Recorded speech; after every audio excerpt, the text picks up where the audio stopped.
যে জিজ্ঞাসা করেছে তার নাম হচ্ছে পার্থ দত্ত। প্রণাম মহারাজ, আমার জিজ্ঞাসা, দীক্ষা কি? মানব জীবনে দীক্ষা নেওয়ার প্রয়োজনীয়তা কি? দীক্ষা নিলে মানব জীবন কতটা পূর্ণ হতে পারে? ঈশ্বর উপলব্ধি কি পাওয়া যায়? সংসার জীবন থেকে দীক্ষা কি পালন করা যায়? গুরু মহারাজ যদি প্রশ্নের উত্তরটা দেন তাহলে আমি খুবই উপকৃত হব। নিজের ঠিকানাও দিয়ে দিয়েছে, জেলা হাওড়া, থানা পাঁচলা, গ্রাম বিকি, হাকোলা। পার্থ দত্ত, দীক্ষা কি? দীক্ষা শব্দকে যদি ভাঙা হয় তাহলে দি ক্ষীয়তে, যা দিয়ে ক্ষয় করা হয়।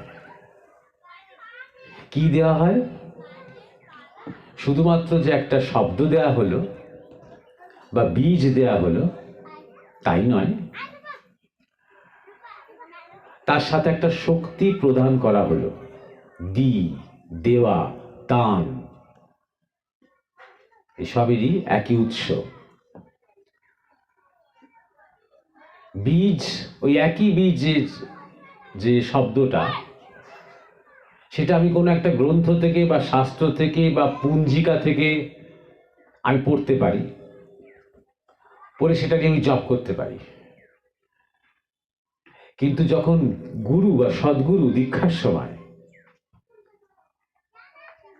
ওই বীজটাই, ওই মন্ত্রটাই যখন আমাকে দিচ্ছেন, তখন সেটাকে তিনি প্রাণ সঞ্চার করছেন, তার মধ্যে প্রাণ প্রতিষ্ঠা করছেন। ঠিক যেমন আমরা একটা নতুন কোনো বিগ্রহ স্থাপন করে মন্দিরের মধ্যে একটা বিশেষ পূজা করে তার প্রাণ প্রতিষ্ঠা করি, ইংরেজিতে বলে কনসিক্রেশন, কনসিক্রেট করি, ঠিক তেমনি একটা শব্দের মধ্যে বা ধ্বনির মধ্যে সদ্গুরু প্রাণ প্রতিষ্ঠা করে। তখন সেটা শুধুমাত্র সেই মানে পাঁজিতে লেখা একটা শব্দ হয়ে থাকে না, তখন সেটা একটা বিশেষ শক্তি হয়ে আমার মধ্যে প্রবেশ করে। কিসের শক্তি? ক্ষয় করিয়ে দেওয়ার শক্তি। কি ক্ষয়? আমার মধ্যে প্রতিনিয়ত যত কামনা, বাসনা, লোভ, মোহ, ক্রোধ, বিকার উৎপন্ন হচ্ছে, উৎপন্ন হওয়ার সম্ভাবনা তৈরি হচ্ছে, সেইগুলোকে ক্ষয় করিয়ে দেওয়া আস্তে আস্তে আস্তে আস্তে। আমার জন্মান্তরের যে সংস্কার, যে সংস্কারের দরুন আমি এক নাম রূপ পরিচয়ের মধ্যে আটকে আছি, আবদ্ধ হয়ে আছি, বন্দী হয়ে আছি, একটা খোলের মধ্যে আমি আটকে আছি, নিজেকে আটকে রেখেছি, তার ক্ষয় করিয়ে দেওয়া, যাতে করে ধীরে ধীরে ধীরে ধীরে আমার মধ্যে এক শুভ সংস্কার তৈরি হতে আরম্ভ করে। সংস্কার যত শুভ, তত চেতনা নির্মল। শুভত্ব বেশিক্ষণ আটকে থাকে না আমাদের সাথে, অশুভ অনেক কিছু আটকে থাকে। কোনো খারাপ লাগা কিছু বেশিক্ষণ রয়ে যায় মনের মধ্যে, কিছুতেই মন থেকে যেতে চায় না। কিন্তু ভালো লাগা কিছু খুব তাড়াতাড়ি মন থেকে বেরিয়ে যায়। কেউ একটা ভালো বললো আমাকে এসে, প্রশংসা করলো আমাকে এসে, ভালো লাগলো, আধ ঘন্টা এক ঘন্টা পরে ওটা ভুলে যায়। কিন্তু কেউ একটু অপমান করে গেল, কেউ নিন্দে করে গেল, ওটা বেশ দিনের পর দিন মনে থাকে। তাহলে যা কিছু শুভ তাই নির্মল, বেশিক্ষণ ওতে আঠাটা কম, বেশিক্ষণ আটকে রাখে না আমাদের। তাই শুভ সংস্কার যত জাগে তত সে নির্মল হয়ে ওঠে, তত সে পবিত্র হয়ে ওঠে। আর যত পবিত্র হয়ে ওঠে তত অহং গলিত অহং হয়ে যায়, অহংয়ের আঁট কমে যায়, অহমিকা থাকে না। তাই পবিত্রতার চরমে গিয়ে সে মুক্তির দ্বার প্রান্তে চলে যায়। সেই মুক্তির চৌকাঠ যখন পেরিয়ে গেল, তখন আর পবিত্রতা, অপবিত্রতা, সতীত্ব, অসতীত্ব, ভালো মন্দ, পাপ পুণ্য আর কিছুই থাকলো না। কিন্তু সেটা পুণ্যের চরমে হওয়াটা আরো বেশি সহজ। শুভ চরমে হওয়া, পবিত্রতার চরমে হওয়া, নির্মলতার চরমে হওয়া আরো বেশি সহজ। পাপের মধ্যে দিয়ে হওয়া, মন্দের মধ্যে দিয়ে হওয়া, নেগেটিভের মধ্যে দিয়ে হওয়া কঠিন, কারণ আট বেশি এবং তাই জন্য প্রারব্ধের বোঝাটাও বেশি।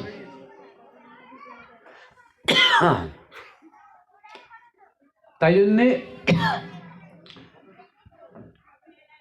যে শক্তি তিনি দেন তা আমার মধ্যে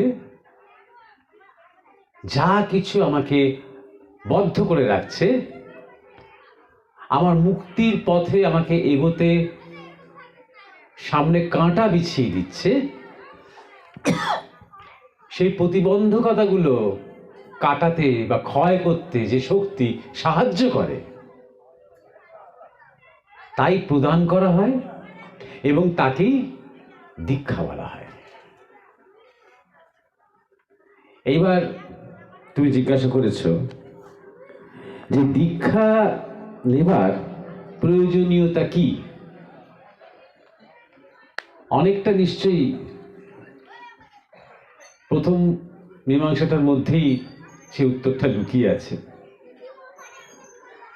তবে একথা ঠিক,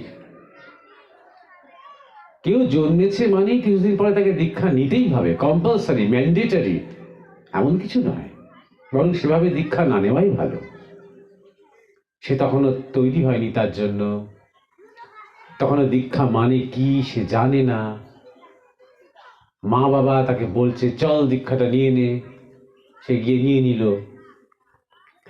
এই ধরনের অজ্ঞানের মধ্যে দীক্ষাটা নিয়ে কোনো কাজ হয় না, কারণ সে কোনোদিন জপও করলো না, স্মরণ করলো না, মনন করলো না, একদিন ভুলে গেল মন্ত্রটা, তার গুরু কে ছিলেন সেটাও সে ভুলে গেল। শুধু শুধু একটা অনুষ্ঠান করে তাকে দীক্ষা দেওয়া হলো, নেওয়া হলো। এরকমভাবে দীক্ষা নেওয়া উচিত নয়। আর সাধারণত যারা সদ্গুরু দীক্ষা দেন তারা এইভাবে কাউকে দীক্ষা দেনও না। এইরকম দীক্ষা যখন হয় তখন সেটা হয় কুলগুরুর কাছে হয়, নাহলে সাম্প্রদায়িক দীক্ষা হয়, যারা দল বাড়াচ্ছে, যাদের শিষ্য বা ভক্তের আধ্যাত্মিক বা চেতনার উন্নতি নিয়ে অত মাথা ব্যথা নেই, যারা একটা সংখ্যা দিয়ে দল বাড়াচ্ছে, তারা এরকম ধরনের দীক্ষা দেয়। সুতরাং প্রথমেই উত্তরটা হচ্ছে সবার মোটেও প্রয়োজনীয়তা নেই দীক্ষা নেওয়ার। দীক্ষা নেওয়ার প্রয়োজনীয়তা তখন আসে যখন কেউ সচেতন হতে চায়। একটা অগ্রগতি হয়ে চলেছে বিবর্তনের মধ্যে দিয়ে, জন্মান্তরের মধ্যে দিয়ে। কীট পতঙ্গ থেকে শুরু করে, সরীসৃপ থেকে শুরু করে, পশু পাখি থেকে শুরু করে, গাছপালা, পশু পাখি হতে হতে হতে হতে মানুষ অব্দি, এই অব্দি যে বিবর্তন, কাউকে দীক্ষা নিতে হচ্ছে না। কিন্তু একটা গাছকে দীক্ষা নিতে হবে না পরের জন্মে পশু হব বলে, একটা পশুকে দীক্ষা নিতে হবে না পরের জন্ম মানুষ হব বলে। কেননা ওরা স্বাভাবিকভাবেই বিবর্তনের মধ্যে রয়েছে, ওরা প্রকৃতির কাছে সমর্পিত হয়ে আছে, শরণাগত হয়ে আছে। ওদের সামনে কোনো প্রতিবন্ধকতা নেই, নিরবচ্ছিন্ন তাদের চলা। যদিও তারা সেই চলা সম্বন্ধে সচেতন খুব একটা নয়। মানুষে এসেই প্রয়োজনীয়তা হয়, কারণ মানুষে এসে অহংকারের কারণে ওই ঊর্ধ্বগতি চলাটা বন্ধ হয়ে যায়। মানুষে এসে অহংকারের কারণে মানুষ এসে আটকে যায়, কারণ মানুষ অচেতন হয়ে পড়ে একদম সম্পূর্ণ। নিজের মতন করে সে জীবনকে ব্যাখ্যা করতে আরম্ভ করে এবং ভুল করে, সে ভুল ব্যাখ্যা করে, নিজের স্বার্থের জন্য নিজের গোল সেট করতে আরম্ভ করে, নিজের লক্ষ্য নির্ধারণ করতে আরম্ভ করে আটকে যায়। তখন তাকে টেনে তোলার প্রয়োজন হয়, জোর করে নয়। তার যখন মনে হবে আমি আটকে গেছি, তার যখন মনে হবে আমি গর্তে পড়ে গেছি, তার যখন মনে হবে এবারে আমাকে উঠতে হবে এবং সচেতন হতে হবে জীবন সম্বন্ধে, লক্ষ্য সম্বন্ধে, উদ্দেশ্য সম্বন্ধে, নিজের সম্বন্ধে। এমন নয় যে ঊর্ধ্বমুখী হয়ে তাকে চলতে হবে, ওই চলাটা ন্যাচারাল। একটা চারা যে গাছ হবে এটা ন্যাচারাল, চারাকে খুব একটা ভাবতে হয় না তাই নিয়ে। একটা চারা আরেকটা চারাকে বলে না যে চল স্কুলে যাই, গিয়ে আমাদের গাছ হওয়া শিখতে হবে, বলে না। সে ন্যাচারাল, তার অস্তিত্বের বিজ্ঞানের মধ্যে রয়েছে। কি করে আমি মাটি থেকে রস টেনে, সূর্য থেকে তেজ নিয়ে, বায়ু নিয়ে, বৃষ্টি নিয়ে আমি বড় হয়ে উঠবো, মহিরুও হয়ে উঠবো, এটা ন্যাচারাল। মানুষের মধ্যে এটা ন্যাচারাল, কিন্তু শুধু মানুষকে সে ব্যাপারে সচেতন হতে হয়। তাই জন্য গুরু মহারাজ বলতেন প্রচেষ্টা নয়, প্রযত্ন। চেষ্টা করে করে আমাকে মানে জীব হয়ে শিব হতে হবে না। জীব থেকে শিবের সম্ভাবনা আমার মধ্যে ন্যাচারাল, স্বাভাবিক, সহজ।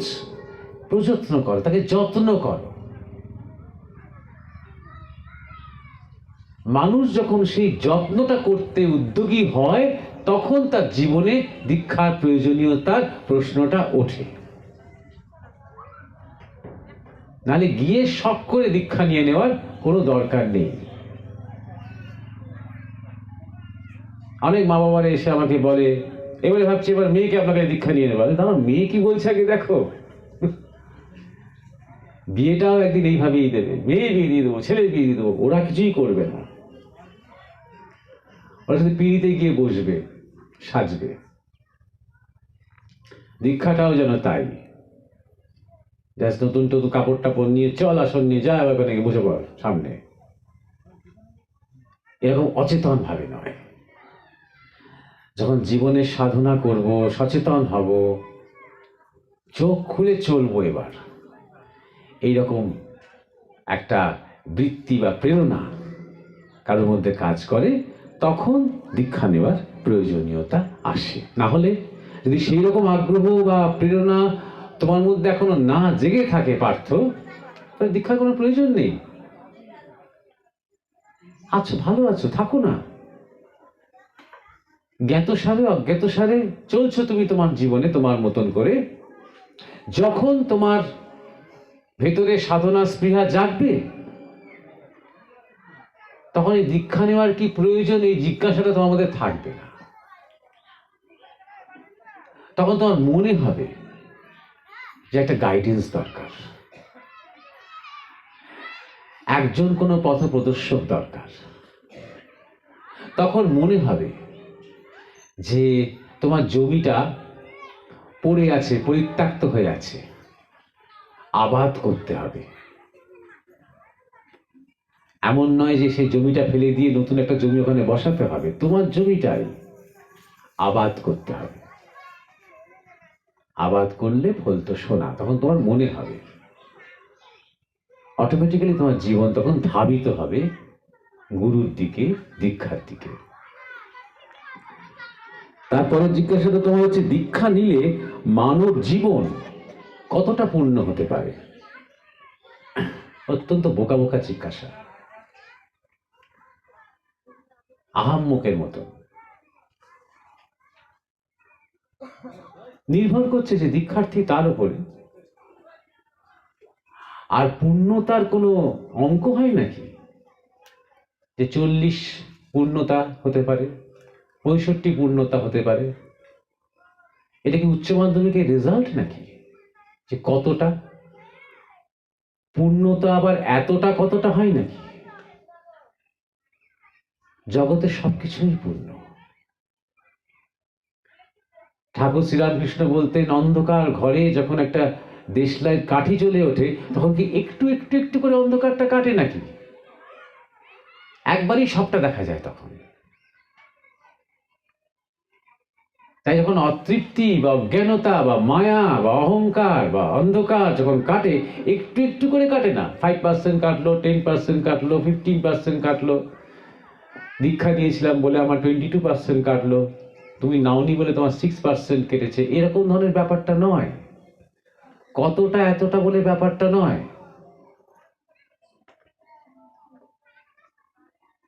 দীক্ষা নিলেই যে তার জীবনে খুব উন্নতি হবে তারও কোনো গ্যারেন্টি নেই। নির্ভর করছে তুমি কি চাও তার উপরে। তুমি উন্নতি বলতে কি বোঝো তার উপরে। পূর্ণতা শব্দটা ব্যবহার করেছো, পূর্ণতা মানে কি তোমার কাছে, তার উপরে নির্ভর করছে। জিজ্ঞাসা করার সময় পূর্ণতা বলছো, কিন্তু দীক্ষা নিয়ে কি পূর্ণতা ভাববে? নাকি ভাববে যদি এইবার আমার কিছু একটু সুবিধে হয়, সাংসারিক সুবিধে হয়, জাগতিক সুবিধে হয়, পারিবারিক অশান্তিগুলো একটু কমে, এইগুলো ভাববে। যখন এইগুলো ভাবে মানুষ, তখন এইগুলোই হয়। অনেক মানুষের দীক্ষা নিয়ে পূর্ণতা কি ধর্ম কি আধ্যাত্মিকতা এসব ভাবেই না। জাগতিকতা, সাংসারিকতা, অর্থনীতি এসব নিয়েই ভাবে। ভক্তি টক্তি ভাব নিয়ে খুব আশ্রমে আসে বা গুরু বা সাধু দর্শন করে, কিন্তু খুব একটা ধর্ম বা ভগবান নিয়ে খুব একটা ইন্টারেস্ট নিয়ে আসে না। ভাবে ভগবানের কাছে এলে বা সাধুর কাছে এলে আমার একটু কল্যাণ হতে পারে, নানা রকম বাধা বিপত্তির মধ্যে আটকে গেছি, নানা রকম অসুবিধার মধ্যে পড়ে গেছি, যদি এখানে যাতায়াত করে অসুবিধাগুলো একটু দূর হয়। দীক্ষা মানুষ নেয় বেশিরভাগ সময় এই কারণে। আমাদের গুরু মহারাজের কাছে যখন মানুষ দীক্ষা নিত, 90% এইরকম ধরনের প্রার্থনা থাকতো দীক্ষার সময়। গুরু মহারাজ অনেক সময় অসুস্থ হয়ে পড়তেন দীক্ষা দেওয়ার পর। কয়েকশো জনকে হয়তো একদিন দীক্ষা দিয়েছেন, অসুস্থ হয়ে পড়তেন।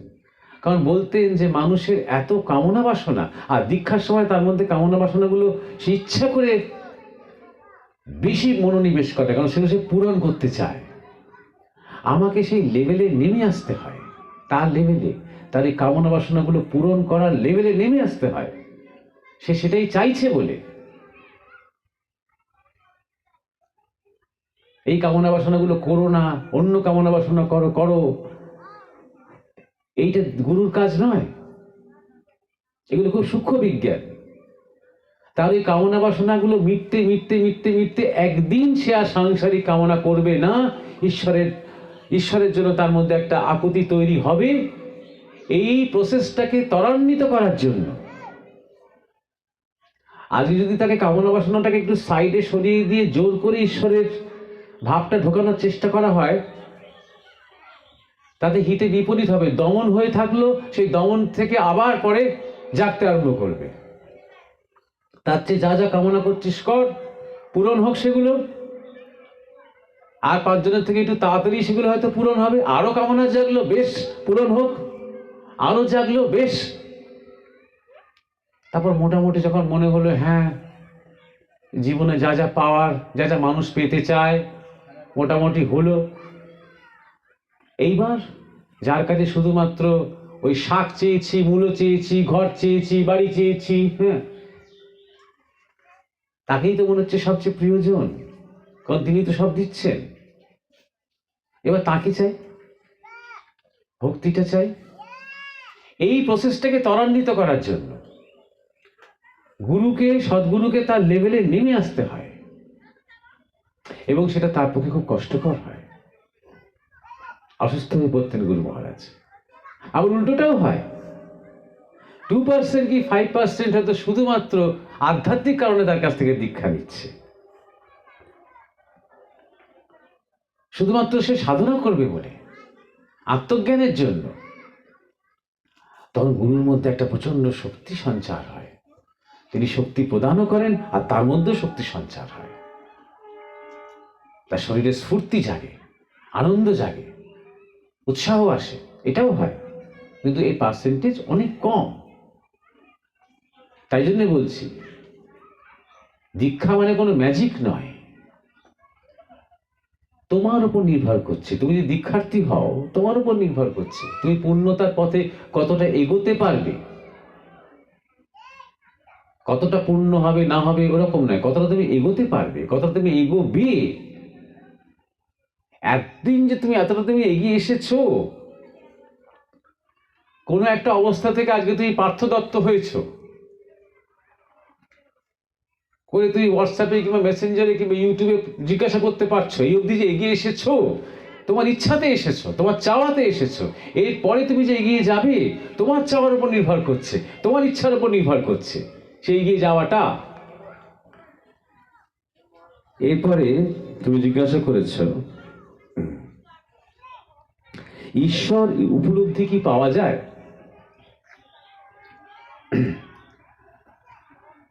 এই চাওয়ার পাওয়া, এই দোকানদারি, সারা জীবন কি এইখানে এইটা পাওয়া যায়, ওইখানে সেইটা পাওয়া যায়? এইখানে কি অল্প দামে জমি পাওয়া যায়? এই রেস্টুরেন্টে কি মোমো পাওয়া যায়? এই পাওয়া পাওয়া করতে করতে দৌড়ে যখন ঈশ্বরকে নিয়েও পাওয়া পাওয়া আরম্ভ হয়েছে, চলছে। ভাষা সম্বন্ধে সচেতন হও। উপলব্ধি কি দিয়ে হয়? লব্ধি কথাটা এসেছে কোত্থেকে? লব্ধ, লাভ করা থেকে। কি তুমি লাভ করবে? যা তোমার নেই তাই তুমি লাভ করতে পারো। তুমি একটা ডিগ্রি লাভ করতে পারো। বিবাহের পর অনেকদিন সন্তান হচ্ছে না, সন্তান লাভ করতে পারো। কিন্তু ঈশ্বর লাভ করবে মানেটা কি? কিছু একটা করলে তোমার তারাক করে ঘটে গেল, কিছু একটা লাভ হয়ে গেল, তোমার ছিল না এতদিন, এইবার হলো। ইন্দ্রিয় দিয়ে লব্ধ হয় উপলব্ধি। উপনয়ন মানে তৃতীয় নয়ন, উপনির্বাচন মানে বাই ইলেকশন, মেইন ইলেকশন নয়, বাই ইলেকশন। যে যে জিতেছিল সে হয়তো মারা গেছে, কিংবা পাগল হয়ে গেছে, কিংবা দল ছেড়ে দিয়েছে, তখন উপনির্বাচন ঘোষণা করে সরকার। তা মেন লাভও নয়, উপলব্ধি। সেই উপলব্ধিতে ঈশ্বর। তাহলে উপলব্ধি কি? ইন্দ্রিয়জ। ইন্দ্রিয় মানে কি? যা দেখছি, যা শুনছি, যা বলছি, যা খাচ্ছি, যা স্পর্শ করছি, এইগুলো ইন্দ্রিয়। তাহলে উপলব্ধি কখন হয়? তুমি সাদা ভাত যখন খাচ্ছ সেটা একটা তোমার অনুভূতি হচ্ছে, তুমি ফ্রাইড রাইস যখন খাচ্ছ আরেকটা হচ্ছে, তুমি বিরিয়ানি যখন খাচ্ছ আরেকটা হচ্ছে। খাচ্ছ সেই ভাতই, কিন্তু আলাদা আলাদা উপলব্ধি হচ্ছে তোমার ইন্দ্রিয়জ অভিজ্ঞতা থেকে। তোমার মনের মধ্যে যে রিপারকাশন হচ্ছে তাকে বলা হয় উপলব্ধি। তাহলে ইন্দ্রিয়জ অভিজ্ঞতা উপলব্ধি ঈশ্বর হতে পারেন না, কারণ এই সমস্ত ইন্দ্রিয়গুলো এবং আমাদের মন হচ্ছে ঈশ্বরের এক আংশিক প্রকাশ মাত্র। তাহলে কি হয়? উপলব্ধির মধ্যে দিয়ে কি হতে পারে? এই যদি কথাগুলো তুমি শোনো, এমন যদি হয় যে ভিডিওতে বা কোথাও একটা তুমি এই কথাগুলো শুনছো, শ্রুতি একটা ইন্দ্রিয় ব্রেনের মধ্যে যাচ্ছে, তো মনের মধ্যে একটা প্রতিক্রিয়া হচ্ছে, তুমি মনে মনে ভাবছো ও আচ্ছা ব্যাপারটা বুঝলাম। উপলব্ধি। উপলব্ধি শব্দটা তুমি এবার উপলব্ধি করছো, এই হচ্ছে উপলব্ধি। বাইরে থেকে যা কিছু আসছে ইন্দ্রিয়র দ্বারা এবং তোমার মনের মধ্যে যা প্রতিক্রিয়া হচ্ছে, মন মানে ইন্দ্র। যে ইন্দ্র ক্রিয়াশীল হয় ইন্দ্রিয়দের দ্বারা। মন দিয়ে কোনোদিন ঈশ্বরকে জানা যায় না। অবাঙ্গ মানস গোচরা উপনিষদ বলছেন। মানস বাক অর্থাৎ মন এবং বাক কথা বা চিন্তার ঊর্ধ্বে তিনি, পারে তিনি, বাইরে তিনি। তাই জন্য তোমরা একটু এরকম ধরনের জিজ্ঞাসা যারা করছো তারা একটু শ্রীরামকৃষ্ণ কথামৃত পড়ো, স্বামী বিবেকানন্দ পড়ো, তাহলে অন্তত আমাদের এই শব্দের ধারণাগুলো তৈরি হবে। ঠাকুর রামকৃষ্ণ কোনোদিন উপলব্ধি বলতেন না, বলতেন বোধে বোধ, বোধে বোধ কর, জানা, প্রত্যক্ষ। কে কাকে জানবে, এই দ্বৈততাটাই তো নেই। আমাদের গুরু মহারাজ বলতেন আত্মাই আত্মাকে বরণ করে নেন। তিনি নিজেই নিজেকে জানেন। সেটা শুধু তোমার মধ্যে কেন, সবার মধ্যে সম্ভব, প্রত্যেকের মধ্যে। যে কেউ যদি চায় এই মুহূর্তে তার সেই বোধ জাগতে পারে, কারণ সে নিজে তাই। সে নিজেকে যা ভেবে এসেছে সেটা সে নয়, সে আসলে যা তাই। এটা যে কোনো মুহূর্তে হতে পারে। ওই আগুনটা ফাঁস করে অন্ধকার ঘরে আগুনটা জ্বলে উঠতে পারে যে কোনো সময়, কিন্তু কাঠিটা, ওই আগুন জ্বালানোটা, ওটাকেই বলা হয় গুরু কৃপা। ওই গুরু কৃপার পেছনে যে শক্তি থাকে, সেই শক্তির সাথে দীক্ষার সম্পর্ক আছে। তোমার পরের জিজ্ঞাসা, সংসার জীবনের থেকে দীক্ষা কি পালন করা যায়? আরো একটা কিছু মনে করো না, আহাম্মকের মতন জিজ্ঞাসা। দীক্ষা পালন, দীক্ষা পালন। তুমি কোথাও একটা অ্যাডমিশন নিয়ে আমাকে বলছো, আচ্ছা অ্যাডমিশন তো নিলাম, আচ্ছা 3 বছর কি অ্যাডমিশন পালন করা যায়? অবশ্যই যায় না। অ্যাডমিশন একটা অনুষ্ঠান, একটা দেওয়া নেওয়া হলো। ফর্ম ফিল আপ করলে, পয়সা দিলে, তোমাকে রিসিপ্ট দিল, কার্ড দিল, অ্যাডমিশন হয়ে গেল। এইবার তুমি কেন অ্যাডমিশনটা নিয়েছিলে বাবু? অ্যাডমিশন পালন করার জন্য নয়, কিছু কোর্স করবে বলে। ধরে নিচ্ছি আমি পড়াশুনো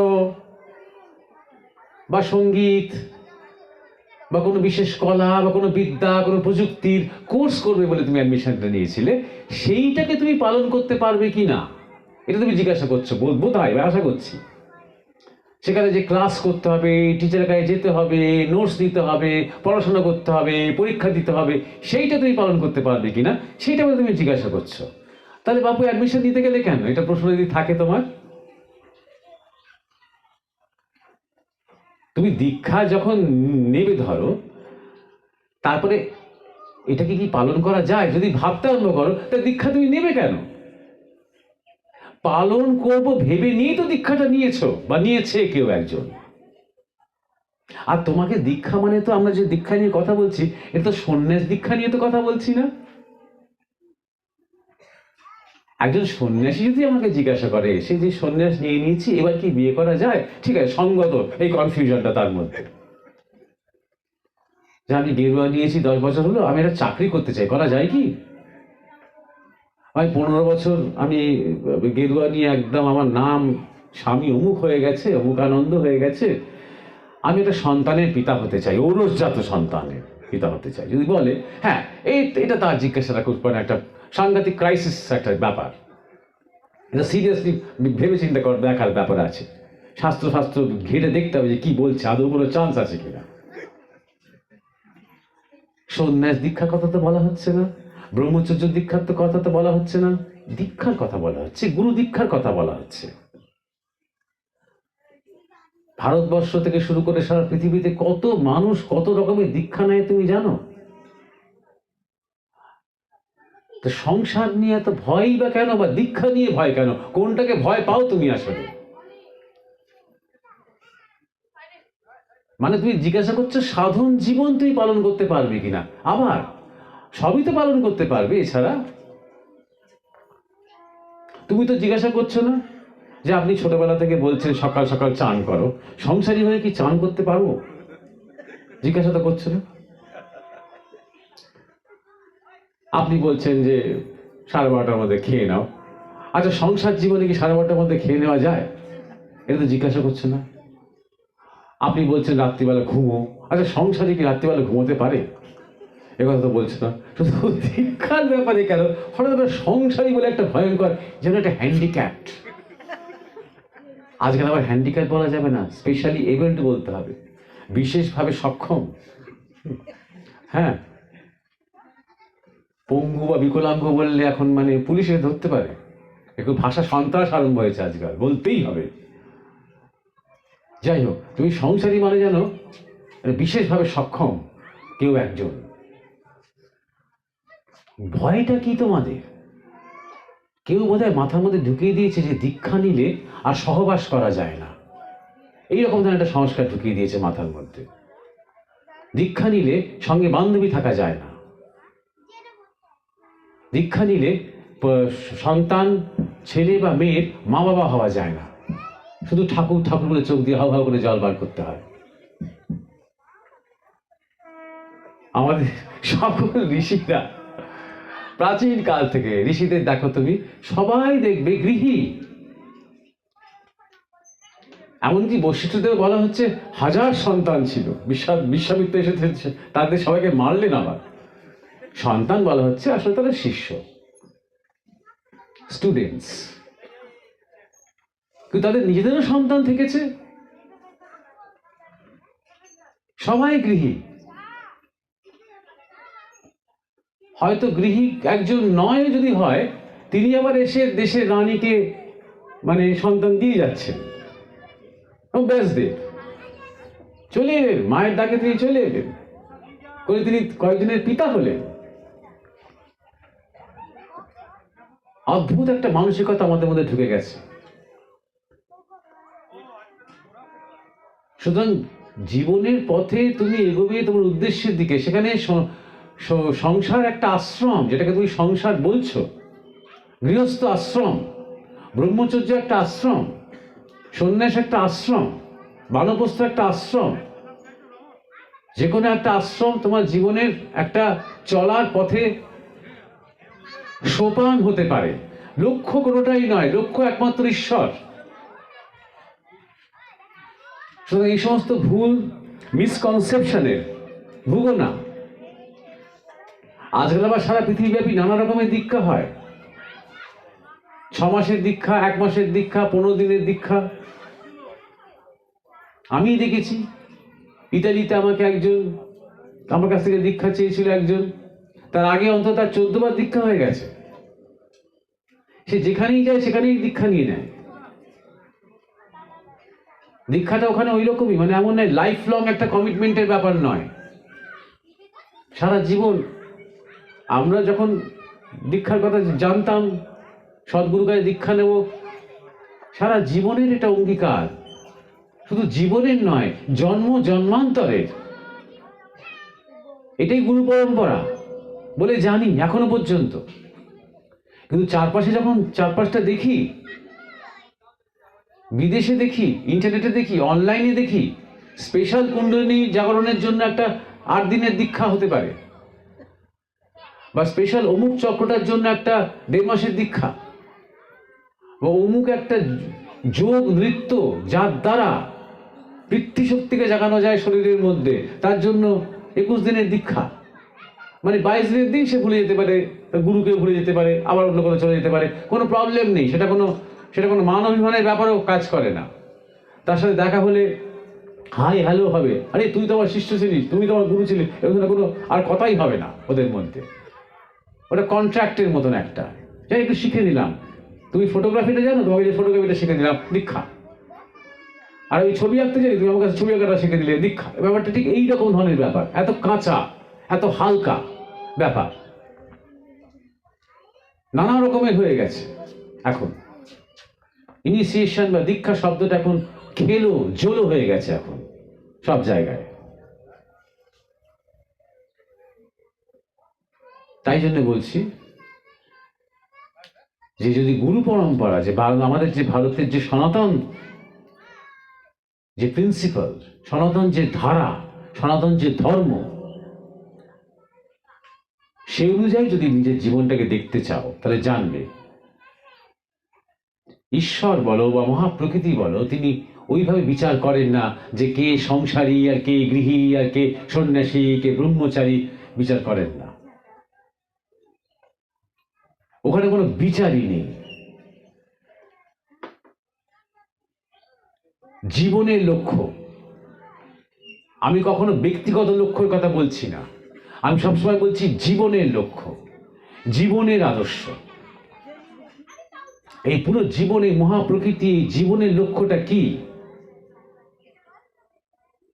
এগিয়ে যাচ্ছে সেই জীবন নিজেকে জানতে, এক, এবং জীবন ক্রমাগত প্রসারিত হচ্ছে, দুই, ব্রহ্মাণ্ড প্রসারিত হচ্ছে, এক্সপ্যানশন চলছে। এবং এক্সপ্যানশন হচ্ছে কেন? তার পেছনে কি কাজ করছে? কি বুদ্ধি, কি ইচ্ছা, কি প্রেরণা কাজ করছে? নিজেকে জানতে। একজন কবি, একজন চিত্রকর, মানে মানুষের মধ্যেই আমরা উদাহরণ দেখতে পাই, তাহলে বুঝতে সুবিধা হয়। কেন একজন কবি একটা অসাধারণ কবিতা লেখার পরেও তার মধ্যে আবার একটা অতৃপ্তি যাচ্ছে, বলছে আমি আরো একটা কবিতা লিখি, অন্যরকম করে লিখি, আরেকটা কোনো ভাষায় লিখি।